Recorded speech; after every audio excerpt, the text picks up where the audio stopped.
Why cannot I see? Why? I cannot see! Miss Shazebinam, and what you just observed is a scenario that can happen to the patient suffering from the retinal artery occlusion disease. And without further ado, let's start this topic. As you can see, this thing occurs usually in 1% out of 100,000. To an uneducated eye, this amount can be a scanty one, but given the risk factors like cardiovascular diseases, valvular diseases, hypertension, diabetes, and many more, this disease really shouldn't be taken lightly. And yeah, it occurs more in males. Regarding etiology, majority of the cases are due to atherosclerosis related embolism. Other cases can be due to inflammation in or around the vessels, such as seen in giant cell arthritis or SLE, vasospasm, which can be seen in migraine, systemic hypertension. And yeah, I added these two pictures to show you guys what an emboli looks like. Can you guys look at it? Feel free to pause the video and search for it, but mind it, you will need to understand the basic fundal view of the retina in order to understand and identify the emboli. See, this wasn't too hard, wasn't it? And yeah, there are actually 3 types of emboli. As you can see in the figure, only 2 are mentioned, but there are 3 types of emboli, but they will be covered in another video. Regarding systemic assessment of such patients after the initial diagnosis and assessment by an optometrist or an ophthalmologist, a special vascular evaluation by a specialist within the 24 hours is required. And yeah, one may ask that why does he need a special vascular evaluation? Thing is, as we have previously learned, that cardiovascular diseases and hypertension are a major risk factor for developing RAO.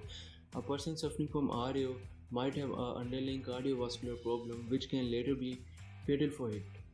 Investigations of a retinal artery occlusion can be divided into 2 parts.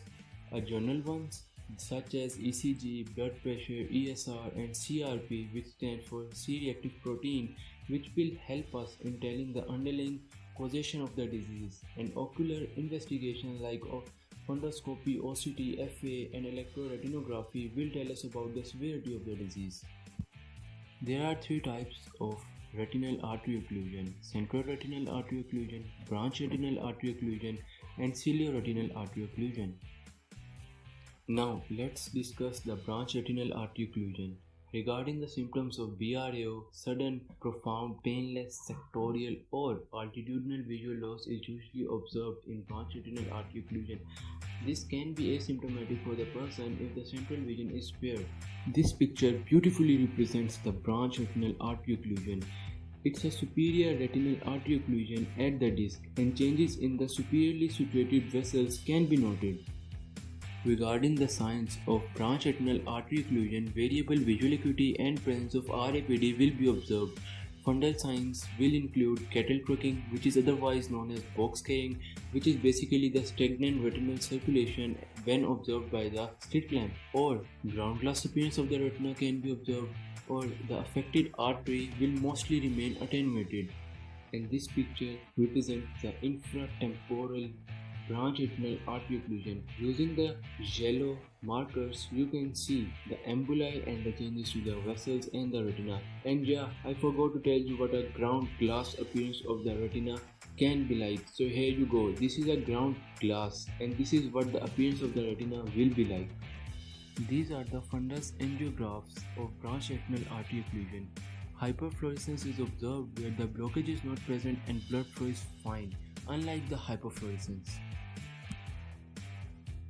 Now let's come to the central retinal artery occlusion. In central retinal artery occlusion, sudden profound loss of vision, which is usually painless except in the GCA, which is giant cell arthritis, is seen. It can be transient. Regarding the signs of central retinal artery occlusion, visual acuity will be severely reduced, a profound or total absence of RAPD will be observed, and when discussing fundal changes, cherry red spot will be seen, and is one of the characteristic findings of central retinal artery occlusion. Other than that, in 20% of the cases, visible emboli, swollen opaque peripupillary area, and occasional small hemorrhages can also be present. After some hours, retinal edema can also develop. Disc neovascularization is seen in 2% of the cases. In this picture, fundus angiograph shows blockage of the background fluorescence by the retinal swelling, but normal perfusion at the posterior pole can be seen. This picture is an example of central retinal artery occlusion. Can we differentiate it from the branch retinal artery occlusion? Feel free to pause the video and find the answer. Yeah, it's the choroid spot that is seen in this picture and wasn't seen in the previous ones. Phew. Finally, on the last type, ciliary artery occlusion is due to the occlusion of ciliary artery, which is present in 15 to 50% of the cases. It preserves central vision following central retinal artery occlusion.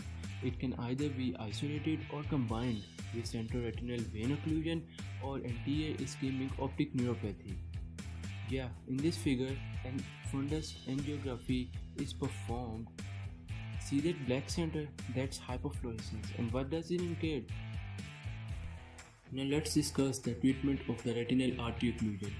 First of all, one should know that retinal artery occlusion is a medical emergency and the patient should be treated as early as possible.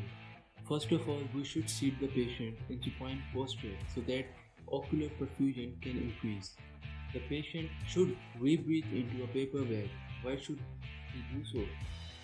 The reason for that is rebreathing into a paper bag will elevate the blood carbon dioxide and respiratory acidosis, and this will promote vasodilation and will help in dislodging the emboli.